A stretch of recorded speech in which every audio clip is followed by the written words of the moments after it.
Friends, முடிஞ்சளவு African love birds குஞ்சுகளுக்கு ஸ்ப்ரேலெக்ஸ் வராமல் இருக்கிறதுல பார்த்துக்கிறதுக்கு நான் ரொம்ப கவனமாக இருப்பேன். அது என்ன தான் வந்துட்டாலும் சரி செய்ய முடியும்னு சொன்னாலும் அது 100% எல்லா குருவிகளையும் சரி செஞ்சிட முடியாது.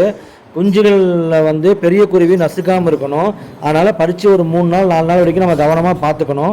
அப்படி நசுக்காமல் இருக்க நம்ம ஹேட்ச் ஆகாத எக்ஸை கூட குஞ்சுக கூட வச்சா அது நடுவில் போய் படுத்துக்கும். மேக்ஸிமம் நசுக்கிற வாய்ப்பு இருக்காது.